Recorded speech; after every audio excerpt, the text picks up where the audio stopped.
Howdy Crystal Conclave, it's NESHY, and welcome to Crystal Beef, where we showcase the power of different Crystal Beast strategies. A challenger from the Crystal Beast Duelists group will duel against myself, piloting the current master of all Crystal Beast strategies. Today's challenger is Coco 3000, piloting what he calls C.R.E.E.D, which stands for Crystal Beast, Raidraptor, Evenly Matched Exciton, and Dragunity. This build is really cool. So, according to him, it's a combo deck that goes together by level 4s and the ability to fill the board. The end goal of the deck is mostly to go blind second and hit the board with an Exciton Knight, Rainbow Neos, or Evenly Matched to wipe the board, and then get a boss monster to win the game. I haven't been able to play against many meta decks according to him, but I know that any interruptions from the opponent can hurt the deck. And of course, he'll be playing against the current deck with the crown, Ultimate Crystal Conclave, with Zenith. Wait a sec, so I can't use the regular stipulation where I have to use a Crystal Beast deck that I piloted in a recent tournament in order to not counter the opponent's strategy. So for this, I just decided to play a build that I wanted to test out. You know, I'm really happy with this, and if you want to see a deck profile of this, make sure to hit that like button. I'll release a deck profile tomorrow with this deck list. And make sure to be on the lookout for that, because this one's super fun. And with that, let's get into the duels. Get your cameras ready, because we're about to start some Crystal Beef.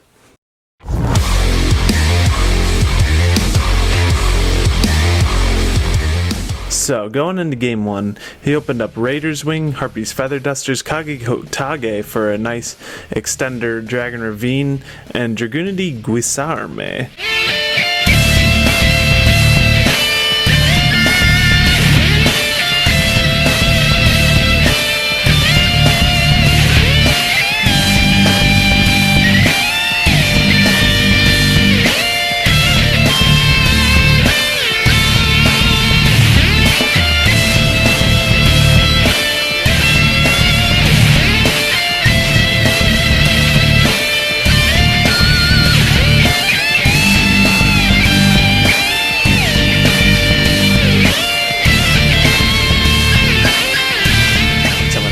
Making another 4 Strix, summoning the Raider's Wing, and going for Romulus. Interesting. I feel like he could have done more there. He actually did admit that was kind of a misplay, but he's going to use Zephyros, bounce back the Dragon Ravine, and he's going to overlay for Gaga Magician. And that's going to bring that to 4 Strix. And then overlaying all the way into Utopic Future Dragon. So if you don't know, Utopic Future Dragon, well, he's also going to go for a Neos just to really break the board. But Utopic Future Dragon negates monster effects, can't be targeted or destroyed, negates monster effects, and steals them. So pretty interesting. He's going to not be able to quite swinging for game here, so we're going to be able to see another turn, and the C.R.E.E.D saves us from the game. We're going to banish 6 because we really need to see something off the top. Neos Fusion is right there, and we're going to go ahead and pick up that Neos Fusion and normal summon this Pegasus, see if he negates it. He lets it go through, so we're going to put Zenith in our back row, use Zenith's effect, summoning the Amber Mammoth from our deck, overlaying into Utopia because we do have the double or nothing in hand, going for the Neos Fusion for that Rainbow Neos. Utopia, we're going to use his effect. He's not going to negate that either, probably waiting for the Neos, I'll bet. But we're going to go ahead and deal some big damage with Utopia, and Rainbow Neos going for a slight amount of damage. He's going to go ahead and activate Dragon Ravine, and we're going to use Ice Dragon Prison to pretty much get rid of that Utopic Future Dragon, because he's trying to shuffle it away with the Rainbow Neos. He's going to go for that Dragunity level 7 and pretty much go all the way up into this guy. This guy also banishes monsters and negates monster effects and banishes them, so he's kind of a good, little boss monster. He's a little better than Ascalon going first, but we're going to keep our Neoses, going to crash them, pretty much banish the Neoses. We're going to Crystal Bond for a Sapphire Pegasus with Zenith in the back row. You already know how this is going to go. We're going to use Rainbow Neos to shuffle that one back. We don't have another Rainbow Dragon in the deck for Zenith, and that's because we didn't play a third one at this time, but after this he decided to just crash in for game with an Honorable Sudoku. And after this, we went back in and edited our decks for a little bit because he wanted to change up his extra deck. He forgot to add some stuff, so I decided to put in the third Rainbow Dragon. Now, game 2, we're opening with Set Ruby, Set Ultimate Crystal Magic Pass with a Solemn Strike. So not looking too hot for us. He's gonna Rainbow Bridge, and since I saw him search the promise, I'm obviously not going to strike that. He's just going to promise it back. We're going to wait till we can strike something a little bit more impactful. That's what's so great about Sapphire Pegasus. You strike it, and it automatically goes to the back row. But we are going to strike this 4 Strix. He's going to follow it up with a Rainbow Neos for the Neos Fusion, and going to destroy that Ruby so we can pop off with this Ultimate Crystal Magic. He's going to decide to trigger the Over Dragon, and that's fine with me. We get to shuffle away his Rainbow Dragon back to, or Rainbow Neos back to the deck. We're going to Disparity for 6 because we really need to see some, but he hits us with that Ash. We want to go for game, but we can't get it here. But if I did play a second Rainbow Over Dragon in my extra deck, I could tribute this off for the Rainbow Over Dragon and then use its effect to banish a Zenith from my graveyard so that it gains 3,000 more attack. It's now sitting on 7,000 attack. With the Amethyst Cat, that would be game right there. But unfortunately, I'm not playing the second Rainbow Over Dragon. I don't think that's correct because we win this game still.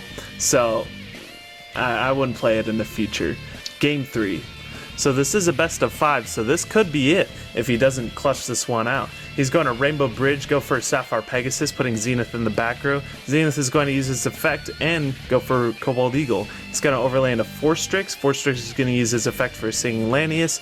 Going to go into Wise Strix with the Parallel Exceed. So great extender right there. It's going to summon out that Raider's Wing. Parallel Exceed, going to summon out another one, go into another 4 Strix. That's going to go into the Romulus right there. So while he's comboing off right now, it's just really popping off, we have a pretty decent, we have actually a really good hand right here. Zenith could help us kind of push for some pressure by attacking with a Crystal Beast, but I don't know, depending on his board, we might not be able to get that luxury. So we're going to see the Utopic Future Dragon come out yet again, and then he's going to IP Access Code. So this was something that he wanted to mention moving forward. He wanted a better level or Link 4 monster to end on, like Appaloosa, but he decided to play Access Code. Moving forward, he's going to play Appaloosa though. He's going to go ahead and Avarice for some fresh draws right there. We're going to top deck the IDP and then go for a Pot of Disparity for 3. We're not really trying to see anything in particular. A Crystal Beast monster is going to be good enough. We're going to Rainbow Bridge for a Conclave, set 3 pass without him even knowing that he has a Feather Duster in hand this whole time. Standby phase before he uses the Access Code pops. We're going to go ahead and IDP to get rid of that Access Code, forget to flip up the Conclave, and totally get punished for it. This is why I always preach flip up Conclave in the standby phase, and you're looking at me get punished because of it. So he's going to go ahead and have a free climb with the Dragunities basically, and go into Gormfabal, whatever his name is, into our Reed Bear. What the heck is that? He's going to go ahead and banish that Cobalt Eagle. We use this effect, and he negates it, obviously, and we top deck Conclave, and I don't concede here. I want to see what else his deck can do. So he goes ahead, normal summon Ash for the complete disrespect. He's going to Parallel Exceed for another one, and then Vertanaconda's right here. So if you remember, he shuffled back the other Parallel Exceed with the Pot of Avarice, and yeah, he's going to Exciton, Rainbow Neos. This is definitely game. On to game 4. Shoutouts to Coco3000 for being the first person to get the win and hand me a loss in the Crystal Beef series. So, starting it off here, he's going to be on the play, we're on the draw. We're opening Emerald Tortoise, IDP, Promise, Sapphire Pegasus, Pot of Disparity. He's going to be opening a full combo right here with the Zenith, the 2-level Force to make Exciton.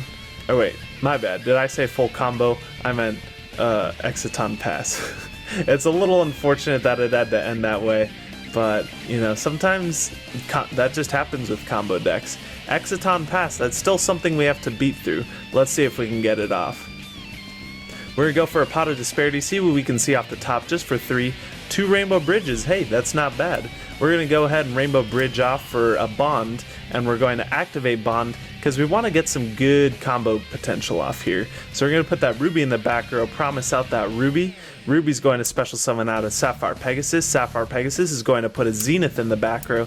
Zenith is going to use its effect for an Amber Mammoth. Now I could have played around this like a lot better, but I just kind of went for it and it worked out. But I could have also just made IP right here instead of waste the Anaconda.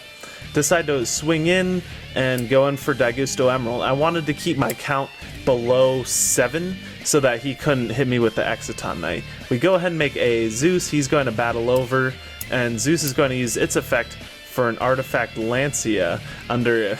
So I sided in Lancia almost every game going second, and it just never came up. I feel like this would be a good card when Zenith comes out. People might be side decking this card specifically for us, you know, when we do become the best deck inevitably. So we're going to top deck Pankratops, not doing it for us right now, but we're going to Crystal Bond for a Zenith, use Zenith's effect for Topaz Tiger, and this is exactly what I love about Crystal Master in this kind of deck, because Crystal Master gives us a Crystal Beast body on board without the normal summon. So you normal summon Search Bond, and then you're able to just get off that Zenith effect to special summon. We're going to Utopia Double here for game. You know this combo, Utopia Double, and this was actually, it was just funny that it ended up that way. So appreciate you, Coco 3000, for being a great sport. Coming on to Crystal Beef. That's going to wrap it up for the replays. Now, I hope those replays showcase the power of C.R.E.E.D, the Dragunity engine leading up with the Raidraptors to create a board that was pretty hard to get around. You know, I compiled a list of questions to ask Coco 3000, just in the form of a post-game analysis. He said he had problems on siding the second match by not siding out Impermanence and instead running the red reboot and put the second Lightning Storm in the deck. Also, I should have gone first against you instead. The next question is, what would you have done differently in terms of deck building? Which he replied, for the deck, this is version 16. Changing win conditions with this duel, I see there are some flaws. One being not having the second copy of Zenith, making me brick the bonds anyway and preventing me for his second Zenith play. Remove one pot, mainly to reshuffle back Rainbow Neos and Future Dragons. If I don't win the game with them on the board, it's hardly likely to get them again. So I should focus more on staples and disruptions, and for the extra deck, I might think about Appaloosa for access code. It's good for a first turn and second strategy as opposed to access code pass. Next I asked, what did you tend to side in and out between games? Which he replied, again, with not so much experience, I tend to side out the Impermanence, the Pots, and the Feather Duster. Finally, I asked, what are your final thoughts on this variant moving forward? Which he replied, I feel like the deck needs an OTK after a board wipe, but it's hard to find it. I'll keep improving on it. It gives the opponent that what are you playing feeling that always cracks me up. You know, I know exactly what you mean, Coco 3000. I always get that whenever I'm playing against people in a tournament, and they're like, "Man, why do I side in against this deck? How do I beat this deck?" It's the funniest thing. Gets me every time. Now, if you'd like to challenge me in a future episode, make sure to shoot me a message over Facebook, and I hope to catch you next time when we start some Crystal Beef.